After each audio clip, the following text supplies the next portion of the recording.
Peuple congolais, merci bandeko na ngai ya Église, bandeko na ngai nyonso baza na poto baza wapi. Tokosola moke po ete professeur eza bela aza ta kolobela minongo te po ete makambo eza ebele nzambe apesi ngai. Me naza nango me na bano bimisile bino ndambo. Problème ya race noire ezalaki depuis na commencement. Problème ozomona ya race noire ezalaki na de commencement. Soki nzambe asilaki biso a partir ya commencement tobebisaki race oyo nzambe apesa confiance, race oyo nzambe apesa mayele ebele kasi baya kobebisa liboso yao. Race noire nzambe akomodira ngo ke mayele na biso ko traverser te mayele mindele po te barere to salaka na commencement. Na kata commencement Adam azalaki mundu, Eve azalaki mundele po comprendre te poni mundele na mutu mundu tika na explique bino. Adam azalaki mundele, Eve azalaki mobali azalaki mutu mundu, mwasi azalaki mundele. Me poni ni po difference. Tango nzamba sali Adam na Adam azalaki kofanda banzete, kofanda mawa. Nzamba asalaki na susi asala la ye po mususu eko tire iye asepena po wana po alongo la susi. Kuna nzambe asalaki mwasi mundele. Boboye baka makambo te. Tango asali mwasi mundele beko bota mwana liboso, ezalaki mwana liboso alaki Kain, azalaki mundu. Beko bota mwana mibale, Abel azalaki Meti.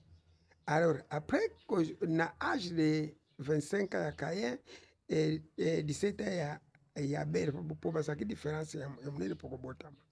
Alors papa na yena mamre babimilaki baba no kotumba mbeka. Kuna kotumba mbeka no bilu solo bono nzambe 5 ba droite nzambe 5 ba droite.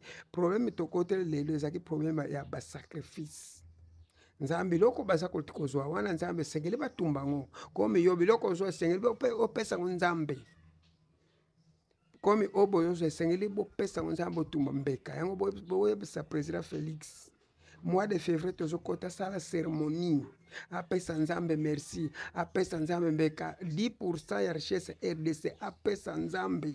10% na apesa na batura bakufule batura kuna. Asala organisation na Stade Martin. Denga 5 jours na apretaki serema. Pendenge pe azonga na Stade de Martyr. Azwa 10% ya richesse RDC. Apesa nzambe. Tango pesa nzambe. Baka ndoko pesa batura bakufeli. Alors, yangonde asenge na Kaye na Abel. Mais motema ya Abel saki malamu te, et motema Kaye saki malamu te promesa mulai. Alors, mundele na mutu mundu teko botama na ni apako kufa Kaye na Abel. Si maliboso ayeko botama na seta saki mundele. Kuna eko multiplier barasi beko botama barasi. Après Kaye ko échouer à Kaye, ça m'a fait sa richesse ya makasi na Kaye.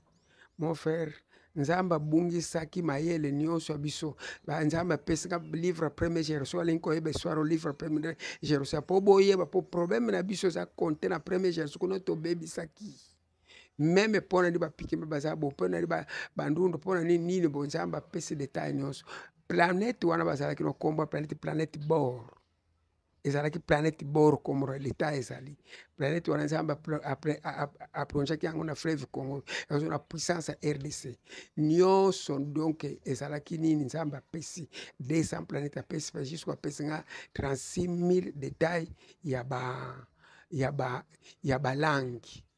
Mais tozo komela bino bozo benga te bozo elete biso pete tozo na kilo ya koyebisa bino.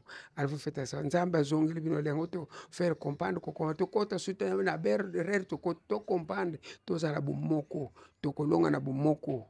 Mon frère, depuis 2007 nzamba fongola ki RDC ebele na sali na tambu na fongoli ebele lelo bozo mona ozo salema RDC babele moko te bakozwa quelque so bitumba lobi bitumba tokolonga po nzambe si ya siège RDC comme bino bo comprendre o akosepela ba prophétie oyo toujours bo benga pesi so courage pour tsama ka mbele to banda ko lobela bino moko ba livre ezali. Merci.